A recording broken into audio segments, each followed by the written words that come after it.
Hello and welcome to Kanen Coffee Espresso Machines. Today we're testing this Alex Duetto Espresso Machine by Izzo.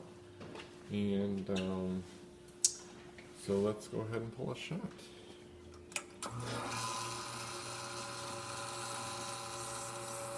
Shot's a little fast, need to tighten up the grind, but we have a nice flow of espresso.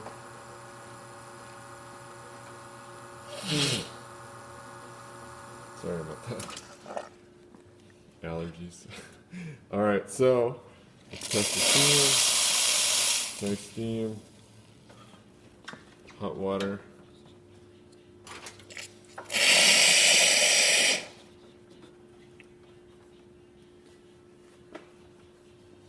And the main thing we did with this machine, besides, so we did a tune-up and we also replaced the steam boiler heating element seal.